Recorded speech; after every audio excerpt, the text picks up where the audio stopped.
next? Will we see more export controls, potentially more Mhm. sanctions, the other elements, Mhm. outbound investment, acquisition? I think yes. Yeah.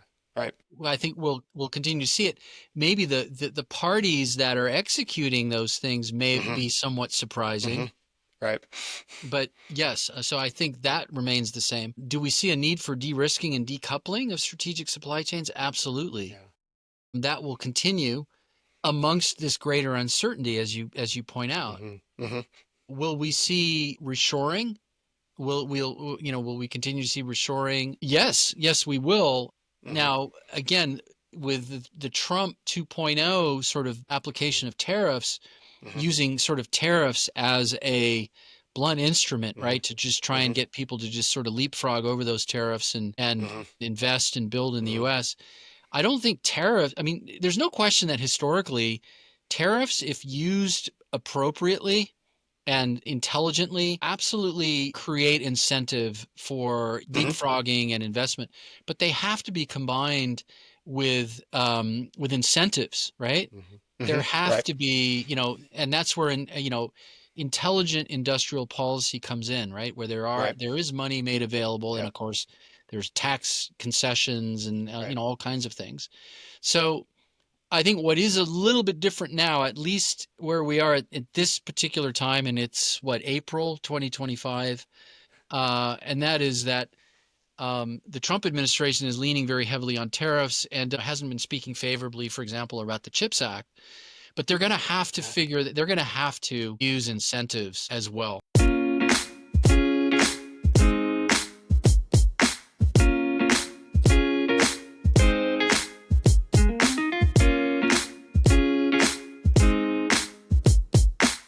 Hello, this is Jeff Rittener, and welcome back to Rittener Reflections, a forum to address dynamic, complex, and essential nature of cross-border trade in our ever-changing world.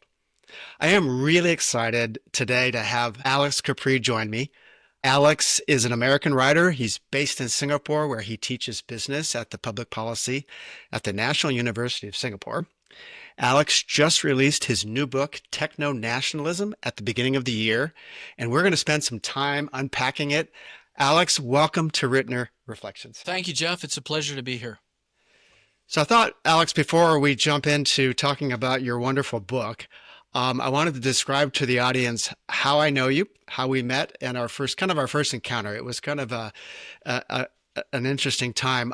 There's a mutual friend we have named Karen Murphy. Karen has been on this podcast before, and Karen called me one day and said, "Hey, this author, Alex Capri, do you know him?" I said, "No." She said, "Hey, he's going to be up in San Francisco at this book discussion. You should come. You should get the book, et cetera, et cetera." And Karen will not persuaded to. So I said, "Sure, Karen, I'll do that." So I picked up the book and started reading it, and I can tell you, it didn't take me long to finish. In fact, I was done with it before the book event. So I showed up at the event. It was in San Francisco, and I met Alex. We shook hands. You had your son there, Alex, and the first thing you said to me was, "Hey, Jeff, I hear there's this Diego Rivera mural in the building. Do you know where it is?" And I said, "Yeah, I know where it is. I was there a few weeks ago and they walked me through it. I can go downstairs and show you." So we wandered downstairs and we sat there and looked at it for a bit. It was pretty fascinating. Then we took pictures of each other, and it's an amazing mural. And so I thought I would just describe for the audience, this mural was painted by Diego Rivera. He is a painter and muralist from Mexico, and he's known for kind of initiating the whole large scale fresco movement around the world. The Diego Rivera mural that is inside this building, it's the San Francisco City Club today, and I know it because the Asia Society has their office. They just moved into the building, and so that's how I kind of got to see it. But anyway, it's in this building. This building was originally Stock Exchange Tower back in the 1930s, and Diego Rivera painted the mural in 1931. And let me just share with you some of the features of the mural that I found fascinating as I stood there and just looked at it. So number one is the central figure is the California. And California is personified, and it's modeled after Helen Willis Moody, who was an Olympic gold medalist and a tennis champion. Now, this mural covers 2 floors with a staircase in between, and it represents California's natural bounty with fruits in her left hand and its industries, including agricultural, aviation, and lumber. Now, there are surrounding figures that include scientists, engineers, laborers, and they all reflect Rivera's socialist ideas and his admiration for the working class. The artwork extends to the ceiling. It depicts planes, nude figures, and a personified sun. So, Alex, I was thinking about that mural, and I was thinking since we met a lot about your book. And in some ways, it really is very similar to the Rivera mural. Yeah. You do an outstanding job of illustrating how techno-nationalism is reshaping the world we live in today in many incredible and unexpected ways. And like the mural, your book addresses the multifaceted geopolitics and technology and society. And it's a book that you really have to just dive into. And I think you walk away from the book just really having a wonderful picture of our world today and what's going on every single day. And so I found the comparison was very unique, and just wanted to share that with you as we start our discussion today. Yeah, I mean, and that is a really, really thoughtful and actually a very colorful sort of description of the themes that are woven through Diego Rivera. And when you think about it, and I'm just picturing the mural right now as we're talking, the ideas of capitalism and technology, right? Mm-hmm. And sort of the power multiplying effects of technology and capitalism together, and the distortions of power, if you will, Mm-hmm. that we are seeing playing out today in the international landscape, right? As nations compete for the things that we're going to be discussing later on in this podcast. So thank you for that. I've never thought of Diego Rivera in that way, but you've definitely hit a light switch there.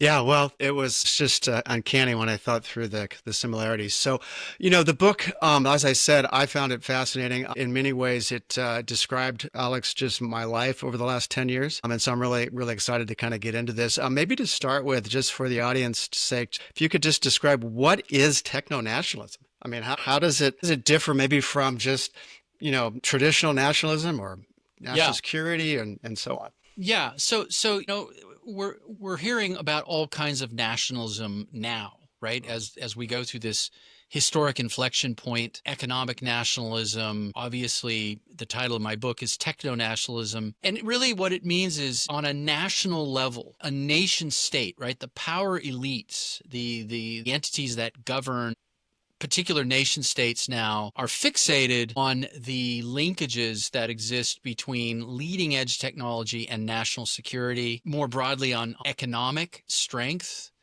and even security. And now, because of the technologies all around us in the 21st century, the issue of social stability is linked to techno-nationalism. And Alex, how does globalization that we've all been living under, how does that either contribute or work alongside techno-nationalism? I mean, is there a comparison there, or is it the same? Yeah, no. So look, if we look at the last 4 decades and the commencement of the fourth industrial revolution, which is fundamentally about computing power and connectivity, right? Those are the two underlying forces that have really pushed the innovation envelope in all foundational and emerging technologies. If you look at what transpired over the last 3.5 decades, really, I mean, starting when I was starting my career as a U.S. Customs officer, right, in the late Mhm. 1980s, and that as we saw the convergence of the fourth industrial revolution with the application of liberalization of trade and neoliberal thought, Mhm.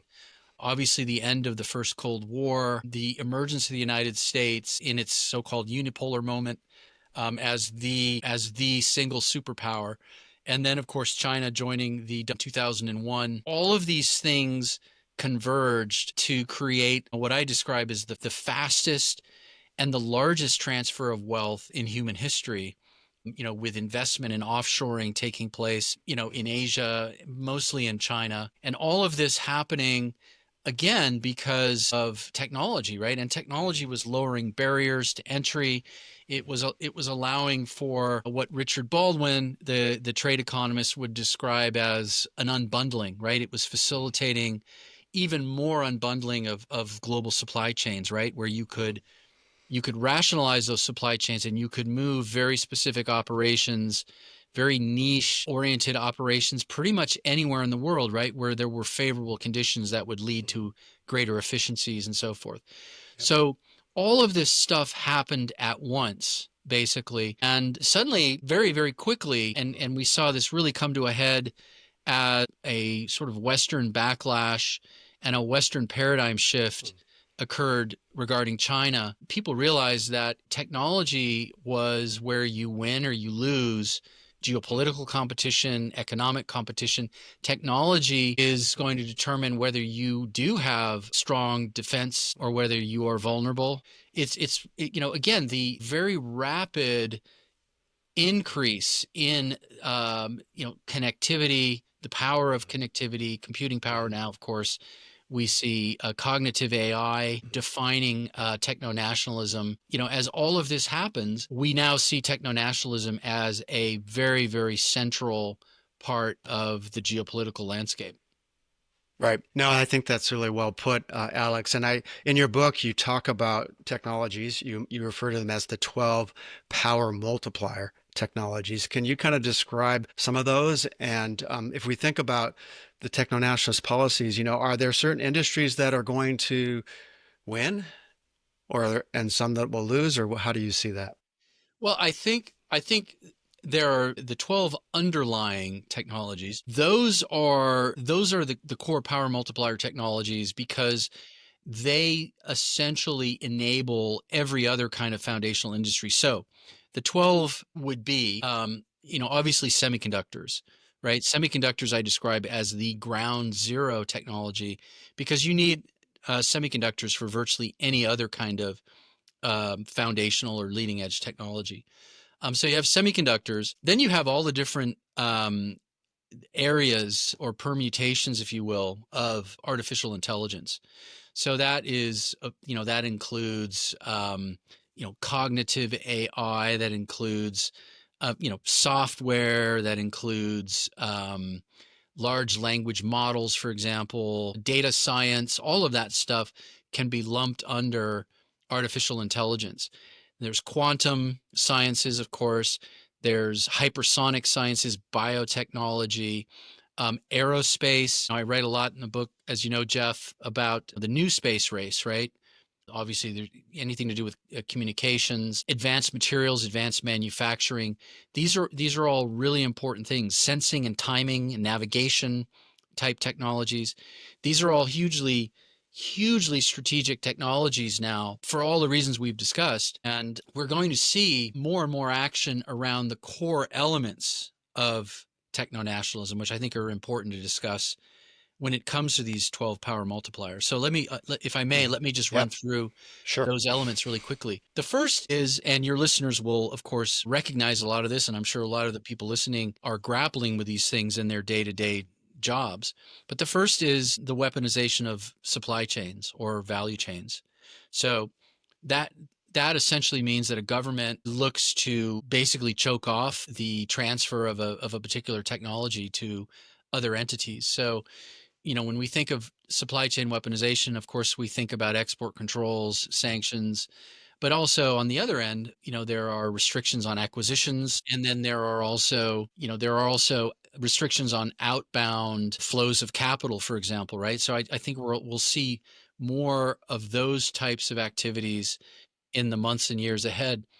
The second element is because of the first element, and that is decoupling of supply chains, right? So I use the term decoupling carefully because I'm talking about strategic decoupling. We're not seeing a full decoupling, obviously, of the US and Chinese economies, although, depending on what happens with these trade wars, I think we might see more decoupling than I would have anticipated beyond just the strategic technologies. The third element is reshoring, nearshoring, essentially restructuring and reconstituting value chains, right? In potentially geofenced or ring fenced environments that would mitigate the risks of these things that we've been discussing. Then I think the other elements that are also very important that I weave throughout the whole book are the practices of industrial policy, or what I call innovation mercantilism, where governments are now very, very actively looking to be catalysts, right? To through public-private partnerships, through incentives, using the carrot and the stick, are looking to push research and development, manufacturing, supply chains into very specific groupings or areas or partnerships. The CHIPS Act would be an example of that in the US. And then I think the final one, I mean, there's actually two more, but the one I think that is really important is tech diplomacy, right? How do governments work together to pursue their own techno-nationalist agendas, right? Whether it's to enforce export controls or whether it's to push reshoring or innovation partnerships. The sixth element is really more of an existential phenomenon, and that is that we have to look at everything that I've just discussed here in the context of a hybrid kind of Cold War, where good and evil walk next to each other in almost every realm of the economy. And at any point, because they exist in this kind of murky gray zone, especially when we talk about dual use technologies. At any point, one could be compromised through a cyber intrusion, again, a techno-nationalist motivated cyber intrusion, theft, attack, or obviously exposure to fake news and disinformation and influence campaigns. All of this is happening. It's swirling all around us as we engage in our day-to-day commerce, right? Yeah. No, I think that's very helpful, Alex, to kind of go through that. And if I could say, when I started in my career at Intel, we were just wrapping up the first Cold War. And many of the things that I see today look very familiar to how life in the world of trade was back in the late 80s and so on. You see a lot of that. I mean, I come out of the semiconductor industry, and if I think about what you just walked us through, as I said earlier, I lived through each and every one of those. We saw over a period of 7 or 8 years, we saw export controls just accelerate, and most of it was designed to keep these critical technologies from certain players, right? Yes. We saw the decoupling. I mean, under the Biden administration, there were three, I don't know, four actual rules about AI targeted primarily at China that was all intended to completely decouple any product, any technology sharing with China, right? Yeah. So we saw that. We saw you talked about the tech diplomacy and how countries are trying to come together. We saw the U.S. and Japan and the Netherlands and trying to come together to figure out how they could make sure that everybody was applying the same export controls as they dealt with this challenge. So I definitely could see all that playing out as you described it. Yes. Yes. And I think what has really thrown a lot of observers of international trade and Yeah. practitioners, and obviously the whole global economy, is that under the Trump administration, when it comes to particularly the tech diplomacy Mm-hmm. angle of things, Mm-hmm. right, where you work with your Mm-hmm. strategic partners, your historic allies, because of the imposition or because of the threats, the ongoing threats of tariffs and tariff wars, and what that's done to the United States' strategic partners, right, in terms Yeah. of Yeah. forcing them to rethink their relationship with the United States, forcing them to rethink who they're going to be trading with, and Mm-hmm. frankly, whether it's in their own interest, either embrace or abide some of these requests by the US, certainly around export controls. I was not expecting this degree of chaos, at this point in Mm-hmm. time. I did actually think that the Trump administration would actually double down on a lot of what the Biden administration Mm-hmm. had done, and Mm-hmm. they were methodical when Yes. it came to tech diplomacy, right? And when it came Yes. to rolling out, as you point out, Jeff, really 3 rounds of historic Mm-hmm. export controls aimed at China, right, on mostly semiconductors, but also Mm-hmm. AI and other Mm-hmm. technologies. So those aspects of techno-nationalism, are playing out, but everything else, regardless of what the United States does, regardless of what China does, the core behavioral traits, the core elements of techno-nationalism we're seeing those things live, right? Day to day. All countries are assessing their national security. They're all assessing from a Mhm. technology standpoint how they are able to embed themselves in the right value chains, right? Right. In the Right. right trading relationships, and Yep. how to, frankly, how to mitigate Right. damage, how to mitigate risks from Yeah. the Yeah. collateral damage from tariffs Yep. and just Yeah. geopolitical competition.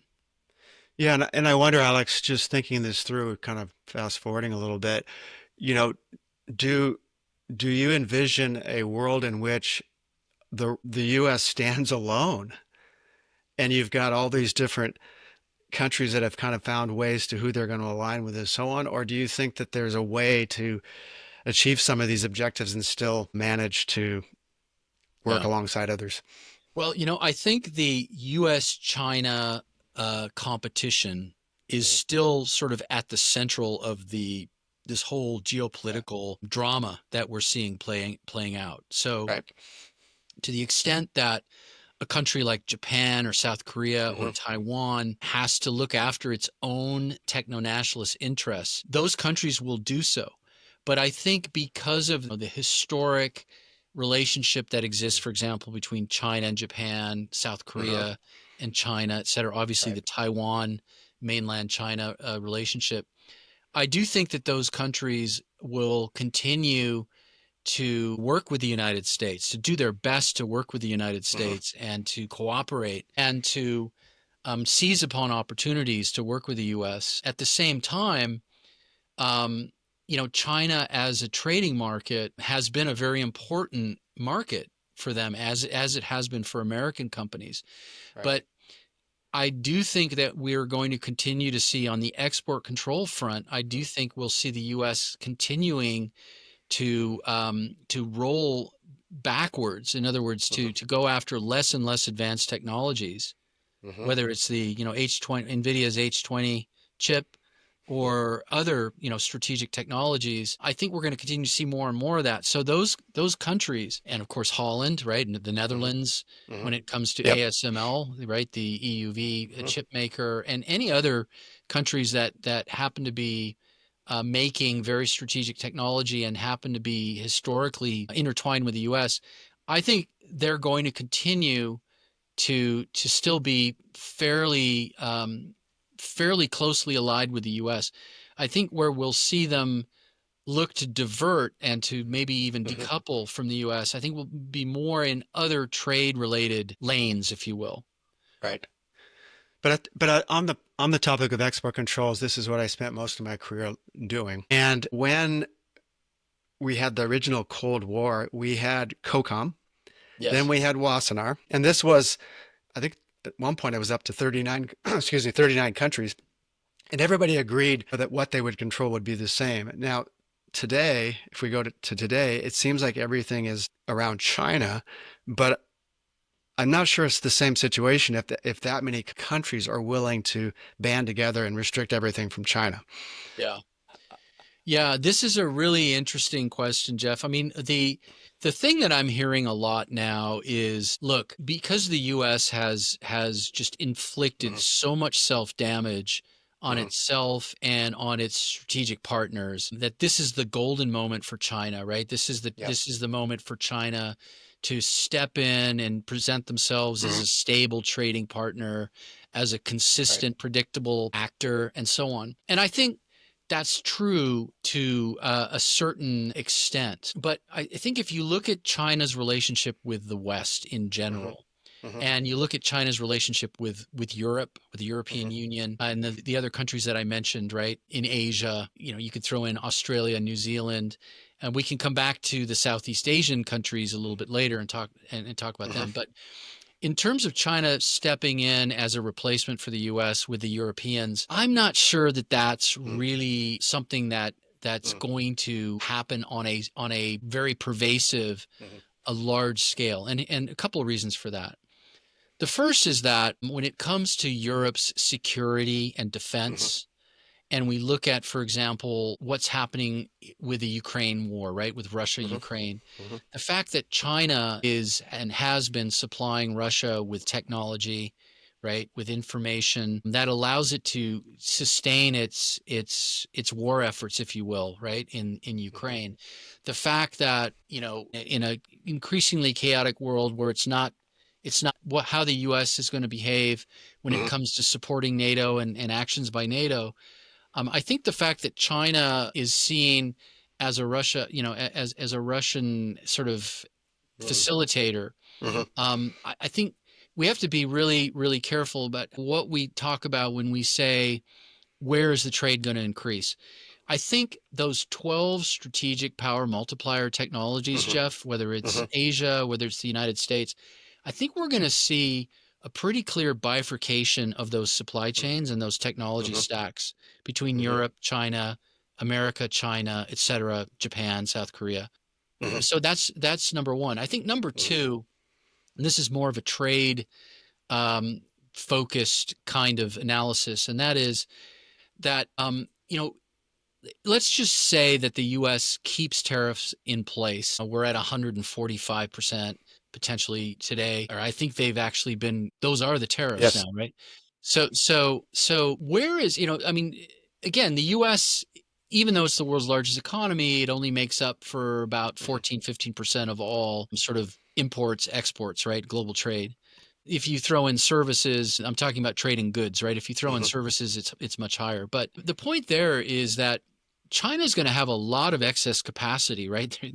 They've got a lot of stuff that they've manufactured that's inexpensive, Mhm. right? And they're going to want to dump it somewhere, right? I was So, reading today they want their own citizens to start buying more. So yeah. that may be Well, they might be able to with a high right. savings rate there, Yeah. they might be Yeah. able to start spending more. But the Yeah. point there is that whether you're a European country or even a Southeast Asian country or a global, country in the global South, if China's got a ton of excess capacity and they're trading goods, Mhm. you might be out of luck, right? So I think those issues sort of dilute a little bit. I think this narrative that that China is somehow going to step in and eat the United States Mhm. as lunch. Having Yeah. said that, though, there clearly will be diversion, right? There Yeah. clearly will Yeah. be countries working to trade more and more around the United States. But I think those core strategic technologies will, as I mentioned, will Mhm. continue to the global economy will continue to segregate and to Mhm. bifurcate around those. Right. And I think one of the examples you raise in the book was Huawei. Yes. And, Huawei to me, I live my life, good part of my life dealing with Huawei. I'll never forget the day on May 19th, 2019, when they were put on the entity list, and the rest is kind of history. And I haven't had a chance to visit Huawei. I've been in their facilities, and I was just really amazed at how advanced they are, the products they're producing from Yes. phones Yeah. to cars, and so on. And so when I think about the export controls and I think about this idea of keeping kind of decoupling and keeping China at bay, if you will, it doesn't appear to be working very well when I look Yeah. at Huawei. So I don't know what you have any thoughts Yeah. on that. Yeah, and I have an entire chapter in the book on Yep. Huawei. So look, Huawei is a really impressive company, okay? Hmm. I mean, there's no question that Huawei's global footprint was aided and assisted with a lot of state help, right? In terms Hmm. of a lot of subsidies, obviously, working, with other governments, particularly in Hmm. the global South, giving them, Hmm. interest-free loans, state-backed interest-free loans, et cetera, very, Hmm. very long terms, many, many things, right? But they also happen to make, pretty good stuff, right? And Hmm. and they've got tens of thousands of engineers. They did a good job of licensing a Hmm. ton of technology from U.S. companies, right? That was all part of the business model, Right. right? So they acquired a ton of technology. They paid a lot in license fees. And then, I think when you look at the emergence of China's Belt and Road, right? The Hmm. digital Belt and Road, Hmm. and you look at the ecosystem of Chinese companies that worked together with Huawei, right? You Hmm. had all of the cloud companies, you had the AI companies, SenseTime, You had the surveillance Hmm. companies, Hmm. you had the drone companies, so many different Chinese companies that were part of this very, very large ecosystem.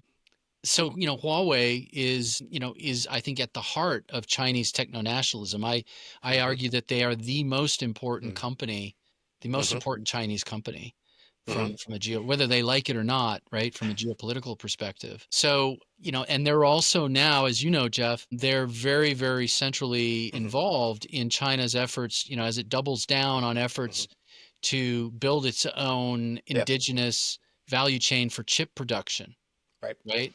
They're involved in so many different ways as an R&D partner, as a telecommunications partner, and so on. Right. Yeah, that raises a good point, Alex. Going back to semiconductors. So, there's a going back to the CHIPS Act and going back to, the U.S. desire to bring more advanced chip manufacturing to the U.S. because there's this desire to be ahead of China. But at the end of the game, how long will it take China to catch up in this space and become self-sufficient Yeah. when it comes to manufacturing their own chips? Yeah. So one thing I think is really important, and we've had this discussion before, is we need to make a very clear distinction between so-called legacy chips Hmm. and leading edge chips, right? So I think, when it comes to fabricating, a 7 nanometer Hmm. or larger chip, Hmm. I think China, they still are dependent, as far as I know, unless there's been a breakthrough very, very, very recently, but they're still dependent on foreign Hmm. DUV Yes. technology, right? Yep. So that goes back to your Hmm. point or discussion earlier Hmm. about export controls and whether or not the US can work with the Dutch, for example, and obviously there's other Hmm. companies that do etching and metrology equipment, et cetera, applied Hmm. materials and Lam and others, Hmm. whether or not they can effectively stop the stockpiling, Hmm. of that equipment, Hmm. which the Chinese have done very effectively. And as you know, the way our export control system works in the US, there's a very public process, a very transparent Hmm. process, Hmm. from the time that there's, an announcement that export controls could be coming and when they actually go into effect, right? So Hmm. there's a long runway there to be able to go out and absolutely scrounge up as many of these Hmm. chips as you can Right. and stockpile them, so Yes. I think Hmm. there's that issue. There's the black market. There's the transshipment of chips, which we're seeing with, Hmm. writ large Hmm. with NVIDIA chips that are Yeah. making their ways into China, maybe in smaller numbers, but they're trickling in, Hmm. constantly making their way in. Hmm. So, as I write about in the book, there are a lot of workarounds still Yes. when it comes to current export controls. And to your question, going forward, will export controls alone, be sort of the right kind of strategy to try and Hmm. win the innovation race, or does, or the whole notion of making someone else's Hmm. horse run more slowly Yep. while you try to make your horse run faster. Faster. Yep. Do you just try to make the other guy's horse run more slowly, or should you focus more on making your horse run faster, right, or keep the Right. lead? So I Right. think I think it's going to be both, right? We're going to Right. continue to see both, but again, have U.S. efforts around export controls led to a doubling down of Chinese efforts Hmm. to build their own technology? Of course it has, Yes. right? And Yes. that's not going to change. Yeah, and my concern is, in order for the export controls to be effective, and we talked about this earlier, it's going to be multi-country agreements, Yeah. not only to develop the same rules, but to enforce them. Yes. And that's always a challenge. And in this new world where we are probably making more enemies than friends, I worry Yeah. that some of these countries they're losing business by not being able to sell their equipment, Right. right? And at what point do they say, "Hey, forget it. I'm going to go ahead and keep selling." Yeah. That's right. And that's the problem with chaos, Jeff, Hmm. is, when you unleash chaos, either intentionally or Hmm. unintentionally, each country has its own Yeah. techno-nationalist Hmm. objectives, right? And Right. needs, and it all comes down to national security and economic and Sure. social. So Yeah. at some point when when an existential crisis is Hmm. visited upon a country, whether it's around energy security or food security or Hmm. now technological Hmm. security and chip Hmm. security, Yeah. yeah, I think Yeah. it's going to be a pretty tumultuous world. Hmm. But ultimately, I think the United States is going to have to regroup with its allies. It's going to happen because, again, I just don't Hmm. see the Europeans or the Japanese basically teaming up with the Chinese, right? When it comes Right. to these Right. types of strategic technologies. Right. Yeah, I think I agree with you, and that's the hope. But as you point out, when there's things can go lots of different ways. A good example of that is the pandemic. Yeah. Yes. I don't know if I would necessarily describe that as chaos, but I would describe it as significant Yeah. enough to completely change supply chain and make changes to how we're operating today that came out of that. Yeah. And I think the pandemic is a really good example Yep. of sort of this nationalist impulse that all nations Yep. have when there is Hmm. an existential crisis, right? Right. So in the pandemic, I mean, if ever there were a time in history Hmm. when nations should have worked together collectively, right, to Right. come up with a vaccine, Yeah. to distribute the right kind of Hmm. medicine and masks and ventilators, et cetera, Right. we saw exactly the opposite, right? Hmm. We saw countries hoarding, putting limitations on exports Hmm. of this type of equipment and so on. We saw the same thing with energy, right? Right after the invasion of Ukraine, right, by Russian Hmm. forces, where the European nations in particular, before they were able to try and look for other sources of natural Hmm. gas, for example, Hmm. they were willing to completely throw out any kind of sustainable energy Hmm. initiatives Hmm. and just start looking for fossil Yeah. fuels anywhere, right? So Yeah. I think again, Yeah. national security, existential threats, Yeah. countries, rather, will do whatever it takes to ensure their own security. Right. Absolutely. Yeah, and when I read your book, Alex, it helped me kind of make sense of the world that I was kind of operating in, at that moment. Since I read your book, the world has gone completely crazy. Yeah. As Yeah. you've described it. It's chaos. You use the word chaos. It's unpredictable. I use the word uncertainty. We're in this incredible Yeah. time of uncertainty. Everybody doesn't know what's going to happen next.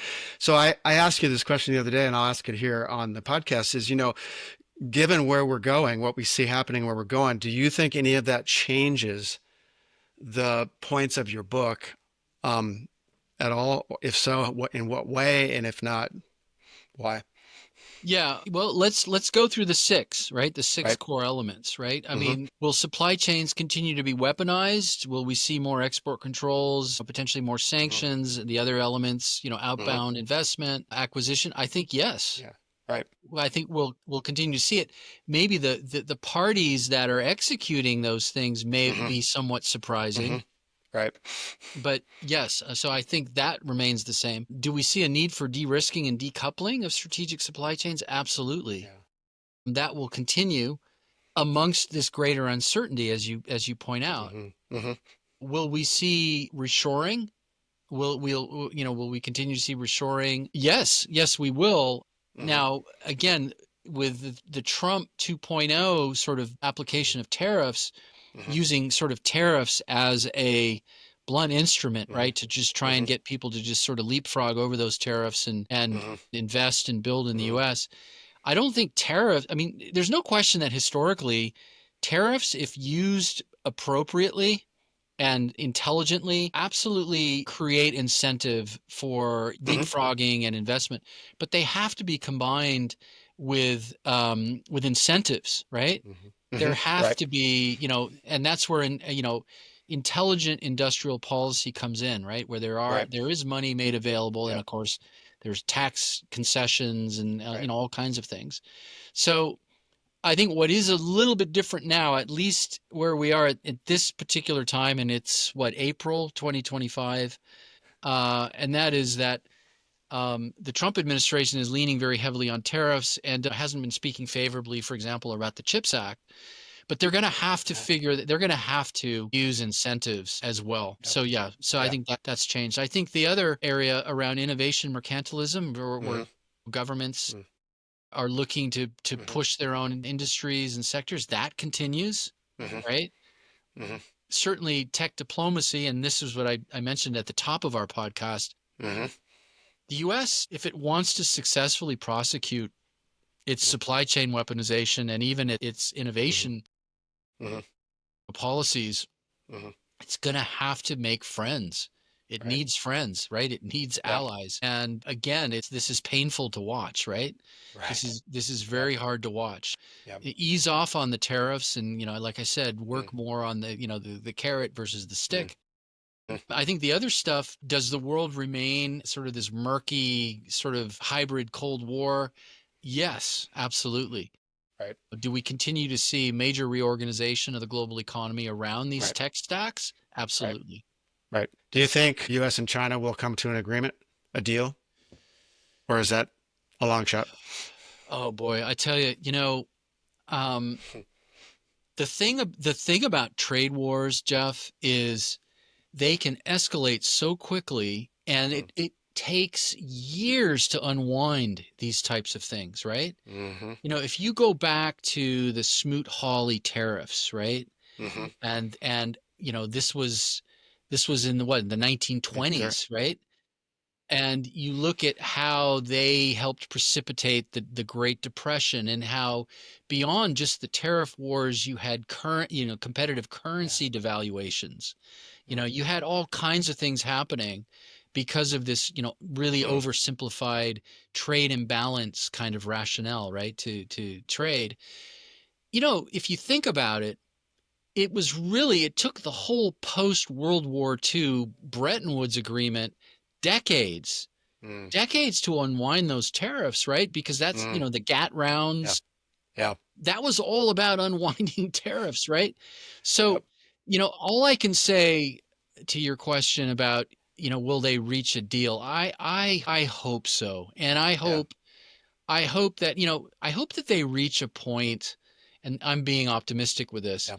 I hope that we see a point of sort of competitive coexistence Yeah. where the corporate world, the markets, we accept the fact that the global economy is bifurcating, right? Mhm. Again, Yep. on techno-nationalist grounds.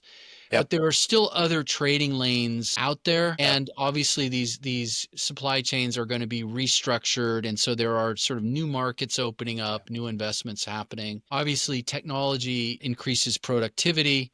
Mhm. So even though we may have diminished, Mhm. volumes of trade in some of these strategic sectors, Mhm. AI and other technologies will boost Mhm. productivity domestically, economies will grow, wealth will Mhm. grow, there will Yep. be other opportunities, right? And Yeah. again, um, well, not again, because I don't think I've mentioned Yeah. it yet on this podcast, but I don't think that we're undergoing a total deglobalization process, right? Right. Right. It's as I've been saying, and as I write Yeah. throughout my book, it's a reorganization Yeah. process. Yep. Or to use that term, it's a kind of geopolitical creative Yeah. destruction, right? It's Yeah. it's not just new technologies pushing out old ones, but it's also the geopolitical landscape realities. It's realpolitik, today's realpolitik, creating and just destroying the old status quo and sort of creating these new Mhm. status quos Yep. that do have economic upsides Right. to it. Right. Yeah, I appreciate your optimism. I am an optimist by nature. I mean, a real optimist. I mean, I'm out there, but I look at this situation and I'm struggling because you've got two very powerful men with strong egos and completely different philosophies and ultimate objectives. And I don't know how you kind of arrive at something that both can walk away and feel. And the only thing I can think of is that maybe it just becomes a coexist for 4 years until the next sheriff comes into town. I don't know. Yeah. I think, well, let me put it this Yeah. way. I hope Yeah. that the following things will happen. One is that whatever negotiation takes place quietly Mhm. and behind closed doors. So I think what the Chinese just don't do, is they're not known to do, Mhm. is they don't respond well to public Yeah. sort of public displays of national national Mhm. pride, from an opposing power. They're very thin-skinned, I should say, when it comes to what could be perceived as a loss of face or a Mhm. lack of respect, right? So I think getting the right, keeping the right channels of communication open quietly, Mhm. not even necessarily at the most senior levels, but at levels that Mhm. are accessible Mhm. to those senior levels. I think Mhm. that's going to be very important. The other thing is, and I think this goes for all countries, and we're talking more now just about diplomacy, right? Mhm. Rather than techno-nationalism. But I think it's really important to, if any country that gets put in the crosshairs of the Trump administration, and of course the practice is to single out Mhm. individual countries. Mhm. I think it's really important to just have a very measured Mhm. response, Mhm. and hopefully again, have major discussions Mhm. sort of on the quiet if possible, Right. right? Or Right. negotiations. Because I Right. think if there's one thing we know about this current president is, Mhm. anything that's said or done publicly, Mhm. just escalates, right? But Right. I think, I have this discussion with my students at Mhm. NUS a lot, Mhm. and I find that more and more, and these are MBA students, and these are, Mhm. graduate students with some work experience and, some Mhm. wisdom, some worldly wisdom. Mhm. And I think the narrative that the US and China can work together on climate change issues, for example, Mhm. Yep. potentially on building guardrails around AI, Mhm. right? Around AGI in particular, and Mhm. autonomous AI. These are things that give one pause, right? And say, well, maybe these two arch rivals Mhm. can figure out Mhm. ways to work on that, right? Sure. Sure. But I don't see the clean tech thing happening, in the next four Mhm. years. That's Right. certainly not going to happen. Right. Interesting how the Europeans, from a, clean tech being a major dual use technology, and Mhm. also, again, the strategic Mhm. issues around depending on China for lithium batteries or even critical Mhm. minerals. Those are those are those are problems, right? Those are challenges. What does that leave us with? AI? Well, I mean, if we look at the direction that the U.S. administration is taking, it's all about just removing the guardrails, right? Mhm. Because it's Right. it's all about just raw Mhm. Mhm. Hobbesian, Mhm. uh, you know, competition in a nasty, Mhm. brutish world. Mhm. And it's about don't put any restraints in Mhm. place, right? So Right. I can see why it would be easy to be pessimistic, Mhm.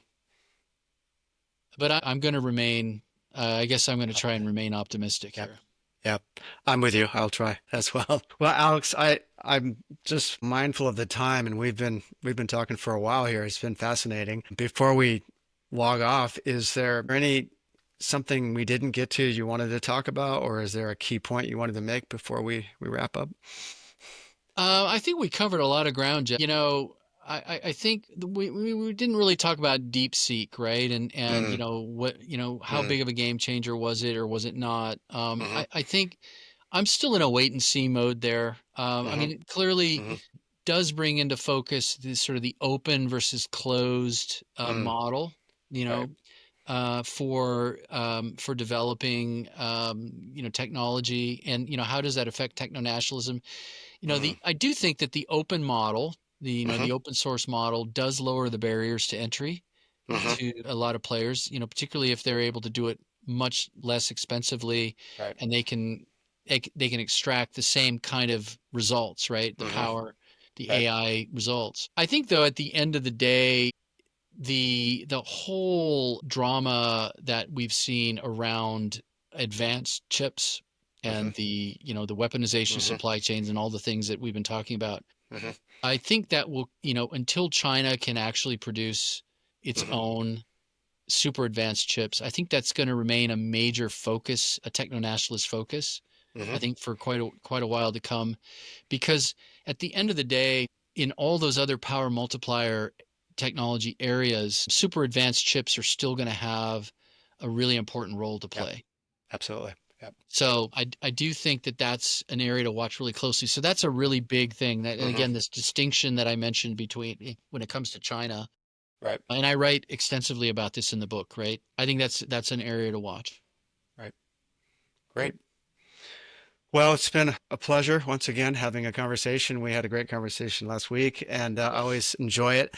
Um, Me too. I will let you go. But before I do, though, I do want to just say to our listeners, Alex has been wonderful. He has just written an amazing book. I highly recommend that you go out and get it. Techno-nationalism, Alex Capri. I think you'll find it fascinating. It'll help you really understand how to navigate the world we're in today. And Alex, really thank you so much for joining me and for just an excellent conversation. Thank you, Jeff. I really enjoyed it. Thank you.